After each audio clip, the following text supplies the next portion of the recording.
Okay, here we go. Down into the mine. Wait, did I leave my... Yes. I build these railways because I think they're going to be convenient. I have to admit, I hate how Minecraft has changed the railways. Because you push W on a rail car, and unless you've got redstone, like unless you've got powered rail, it is slow as booty. And then, you hit the powered rail and it goes. But yeah, it used to be it would move at a reasonably reasonable rate of speed. But then if you wanted it to go fast, then you had to get that sweet powered rail. Now, the regular rail is practically useless unless it's used in conjunction with an awful lot of powered rail. And don't even get me started on my many flawed attempts to use the various other types of rail. I've been completely disappointed in them for quite some time. Anyway, yes, the soothing tones of our neighbor arriving on their stupidly loud motorcycle. Nothing that impresses someone more than like, hey, my motorcycle is stupidly loud. Nonsensically loud. A kind of loud that will make you angry. And then they'd be like, you know what I want to do? I want my neighbors to really, really think I'm cool, so I'm going to rev it at dose in the morning. Dose is not a time for the revving of motorcycles. It is not. Anyway, I'm gonna put bones in the bone chest. I'm gonna put slimes in the slimes chest. Yeah, I've got more dedicated chests. I have done some playing without recording anything because, frankly, it's kind of nice. I don't know. Some people have been watching my YouTube videos, not very many. One in particular who shall remain unnamed be watching these YouTube videos, and you know what? Fie on that person. Fie on them. Good Shakespearean insult. Not too bad a one. Somebody says fie on you, and you'd be like, you know what? I deserve that. That's a perfectly normal, rational thing to say to another human being. In 2021. Fie. F-I-E. Start using it in casual conversation. And then she said to me, like, oh my god, you are the one who has to go home and change. And I was like, fie on you, Jessica. Anyway, it's true. Fie on Jessica. Trying to tell the Valley Girl voice person that she has to go home and change. Okay, there was some discussion of what the crap that it is that I do. Wait, why am I making any amount of content for people who are not me? Because person who watches the... Oh no, that's the beehive tree. Oh, that was... No, wait, this is the beehive tree. Okay, okay, okay. Alright, let's not cut that down. Yeah, I honestly don't know what to do with beehives because the last time I played Minecraft, there were no such thing as bees. I mean, the last time I was playing it regularly. Oh, my cow situation is untenable. Look at this. Look at this nonsense. You know what though? You know what though? Let's, in just a minute here, I'm gonna kill this. Kill this tree to death. Die. Die, you garbage tree, die. How dare you provide shade to my enemies. I'm surprised that... Hold up.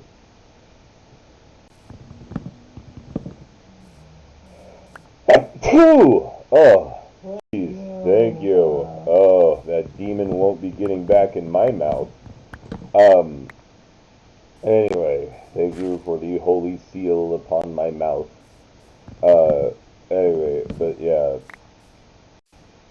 so I almost didn't sneeze, and then I sneezed so hard that my left arm hurt a little bit. That's, that's not concerning. Let's not think about that too hard. Anyway, la-di-da-di-da. Just chopping some trees and having a good time. Doing it right. To do it, to do it, to do it, to do it, to do it, to do it right, child. How did George Harrison write such a subpar song? Like, okay, if the question is, which of the Beatles is the best one, the answer is George Harrison. And if you say anyone else, I don't have time for you and your nonsense. And you're gonna come at me with John Lennon because he wrote Believe, that was apparently, and I have to take this on faith because I have not heard it, apparently butchered by all of Hollywood's greatest celebrities in response to the pandemic. It's like, hey, are you home and sad and depressed? Well, how about listen to people who think they can sing, butcher a song that's like the only good one that was made. That's insulting. John Lennon does have more than one good post-Beatles song, but the album wise, I feel like a lot of those albums are bloated and overrated. I said it, bloated and overrated. Paul McCartney's written like three good songs since the Beatles. Let's see, he wrote Band on the Run, obviously.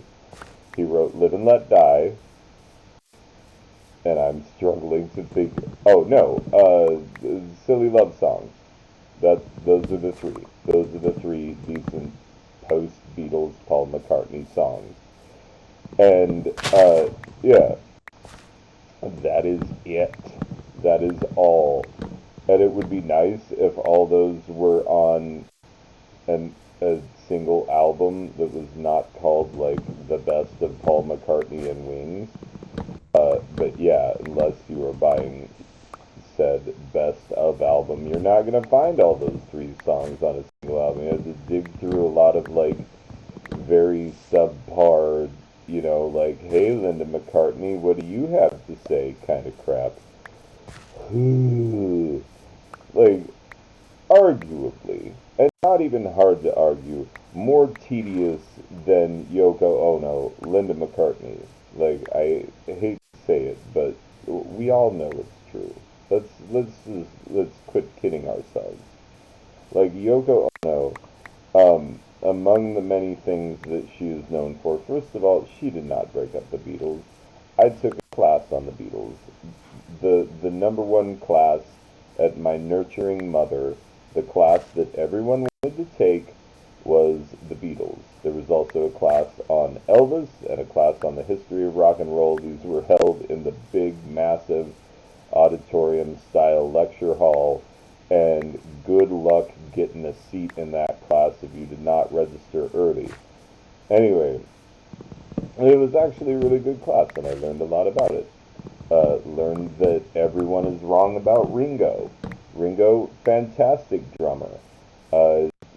George Martin said that when you go back through the tapes, you listen to all the Beatles sessions, the one making the fewest mistakes, and the one who is consistently consistent.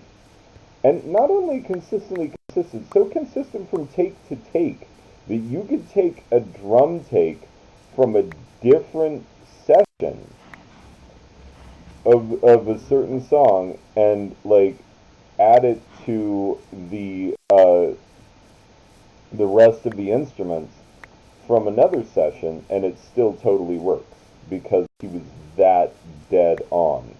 Like, the joke about, like, what do metronomes use? They use a Ringo. Yeah, anyway, that is correct. So the stupid thing that John Lennon never said, that Ringo isn't even the best drummer in the Beatles, that is false. We know that. We took a class in it. It was a question on a test. And if you said that Ringo was not even the best drummer in the Beatles, then you get that question wrong because, there are facts about the world which can't be known. Anyway, so yeah, George Harrison. George Harrison has what was then and remains to this day the number one selling post-Beatles album by any member of the Beatles, which, is a double album, a double LP. I actually have I have it on vinyl. It's like a box set type thing. Original pressing. Anyway, uh, All Things Must Pass.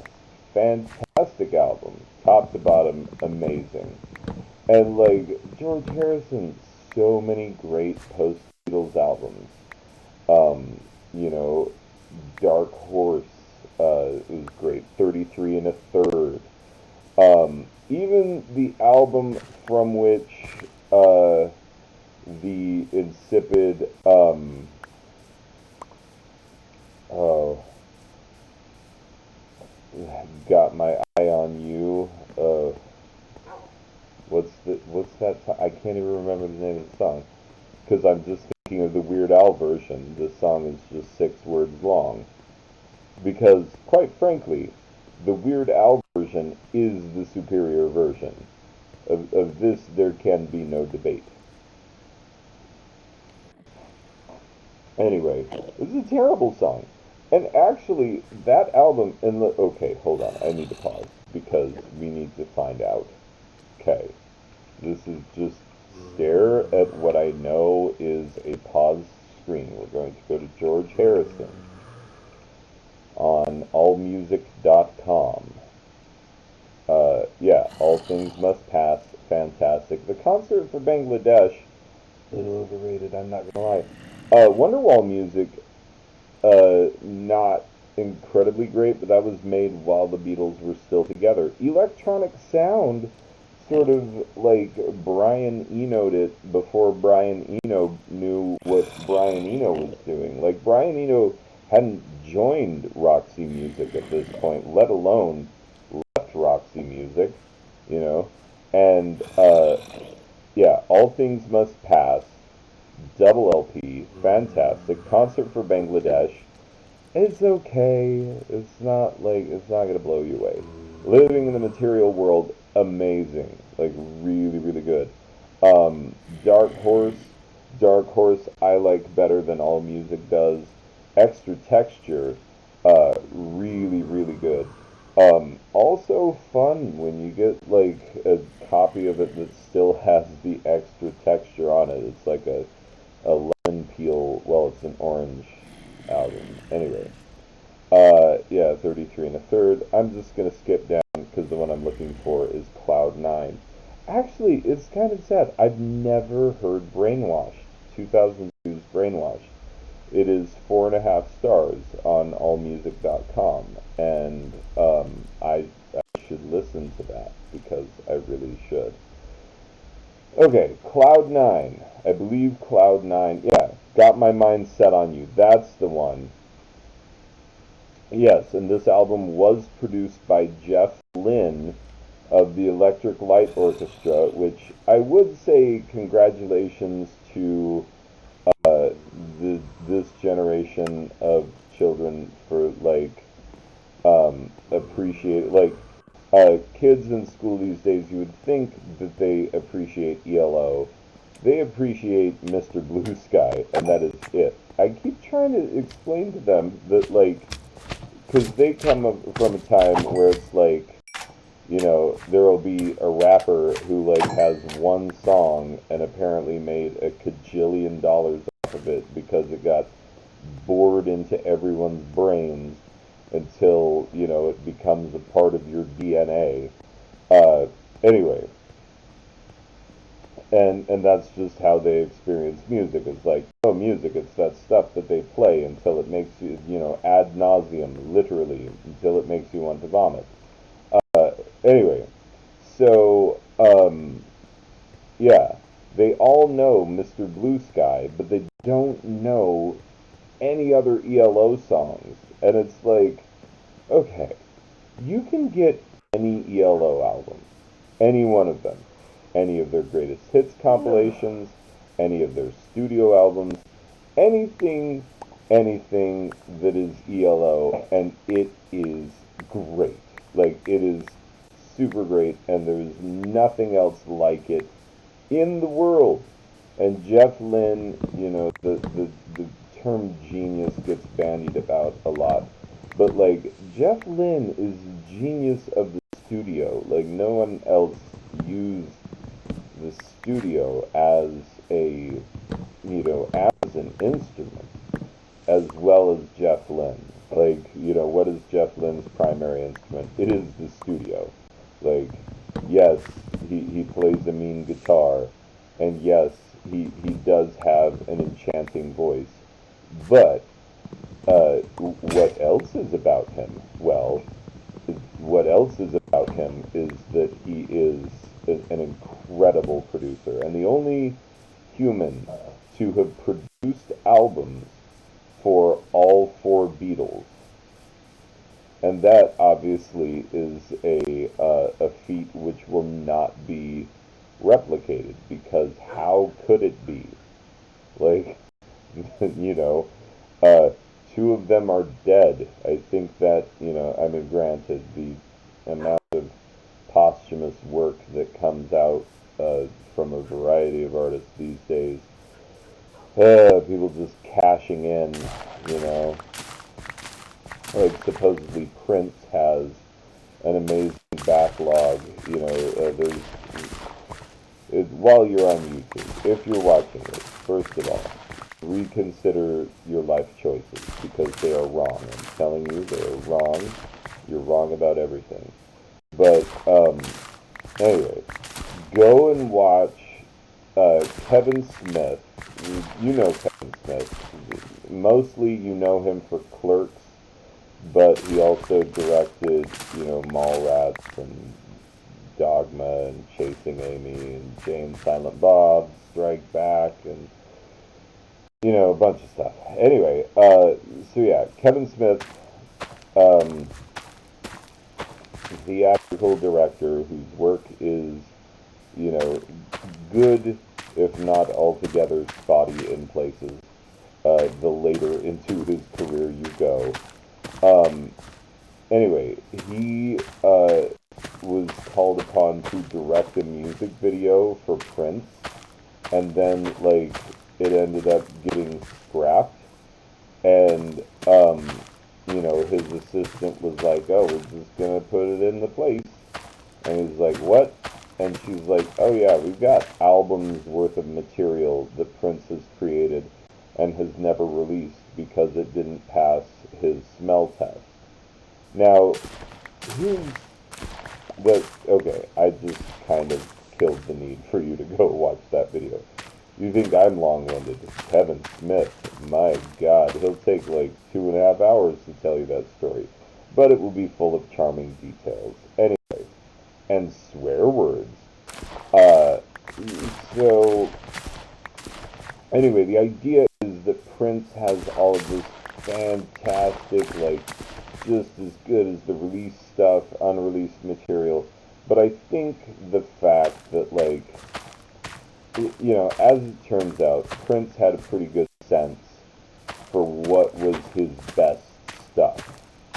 You know, it is true. Like, he knew better than most uh, what was good and what was not. You know, what was album worthy and what was not album worthy. And so the fact that we are, like, set up for, potentially a decade or so of future Prince archival releases that will be of dubious quality. It's yeah, I'm not really looking forward to that. Like, just kind of stick with the stuff he released before he died, because he released it on purpose. There are bands, there are artists whose B-side work is just as enchanting as their A-side work. I would argue that the double album Alternative by the Pet Shop Boys is just absolutely fantastic. It's absolutely fabulous, which is the Pet Shop Boys B-side, because they did the theme song for AbFab, for Absolutely Fabulous, the long-running British comedy, which is exactly as its name implies, absolutely fabulous. Anyway, but in as much as you are not listening to this video right now because I told you to make better life choices, you cannot possibly be listening to it enough to have, decided like, ooh, well, he said that Absolutely Fabulous is a really good show, therefore, what? He's gonna walk off places and fall in like a schlub. Which, by the way, learned recently that schlub is not as innocent a Yiddish word as I had thought. But YouTube won't edit it, and I already taught myself to say it, and so it's hard to break that habit. Anyway, regardless, go ahead, do yourself a favor, and do not look up the word schlub and its meaning, because you don't need to. Anyway, so, yeah, reasons, purposes, and such nots. I've got to get over into my lovely wife's casa, where I will stay the night, and then go and feed all of the cows. I very much doubt that, that Luna will ever be playing this again. I actually took a look at the live stream footage, because Luna be always trying to get me to watch the live stream. I am subscribed on Twitch, or like following, or whatever. Apparently I'm one but not the other. Subscribed but not following, following but not subscribed. I don't give a crap. Like, I've never watched a Twitch stream, and frankly I am befuddled by the concept. It seems like a terrible, terrible use of time. Unless, of course, you are watching NES speedruns by fellow Arizonan, apparently. Arcus. Oh, yeah. A glitch number of cats. Oh, no, I fell in. Oh, no, I fell in. Oh, no, this is bad. Oh, no. Oh. Save me, Jeebus. Jeebus. Gibbers, crabs. Okay, does this thing have a gate? Oh, yes, okay. Wait, you don't want my, oh, did I see them too recently? Apparently I did. I don't know when the last time I played this was. I didn't feel like I said them that recently. Or maybe the game is like, you have a glitch number of cows in here? Like, an obvious, look at that. Look at that. Anyway, my plan is working. My plan of, like, putting a glitch number of cows so that Luna can never, ever,